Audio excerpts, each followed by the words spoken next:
is Will. For today's talk, we're going to be talking about which meat is the best for you. Well, now these days, probably the amount of people that consume meat every day is huge. Meat is considered for not just a usual dish that everybody could eat, but also sometimes becoming a luxury meal for the higher class. But so, which meat is the best for us? We're going to be looking through our contenders for today. Well, first we have is farm meat or meat that comes from animal. Well, this meat is probably the most popular one that probably everybody could have eaten in their lifetime. Well, meat is a complex structure of muscle fiber, connective tissues, and fats. You may recognize meat from its role in the human diet, and in the very beginning in our species, it's always been there. Our next people is plant-based meat. It may look and taste like meat, but it's built with proteins, carbohydrates, fats, and other molecules from plants, and transforming plant molecules into something that resemble meats take effort. Well, this texture is created by long rope-like proteins.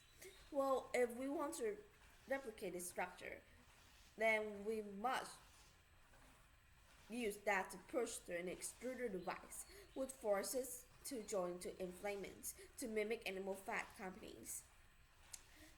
Some companies, one popular brand adds beet juice pigment that changes the patty colors as it cooked, or another add a substance called heme, which is the key to its meaty flavor. Finally, our last kind of meat is lab-grown meat, or we could also call it as cell-based meat.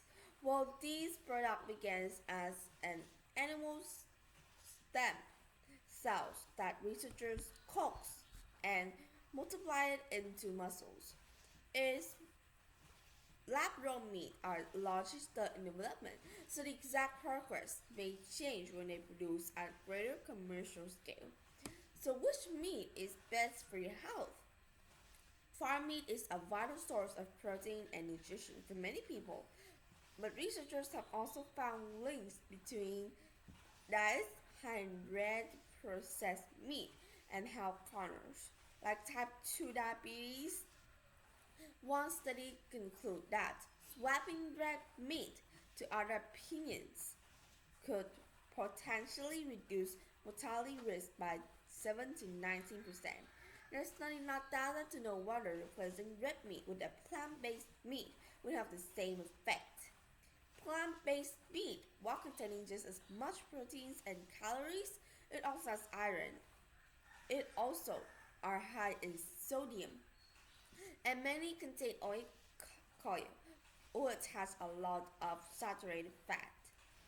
But also, meanwhile, it has the potential to offer the same nutrition qualities and health risks as farm meat, but we won't know for sure until production is further along.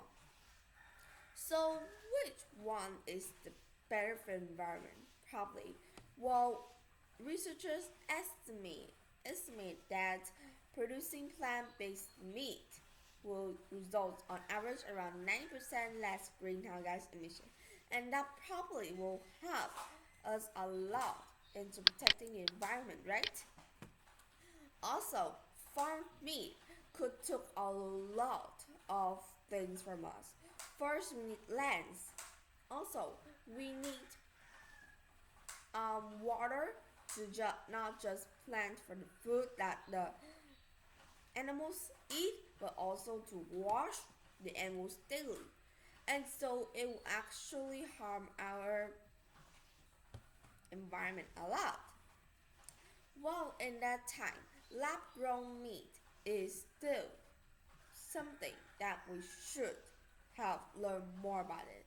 While lab grown meat is actually something still in discovery, if one time lab grown meat is a meat that would be popular worldwide, then probably we would actually consider between plant-based meat and lab-grown meat. Lab-grown is also taken from farmed animals' cells to create into patty.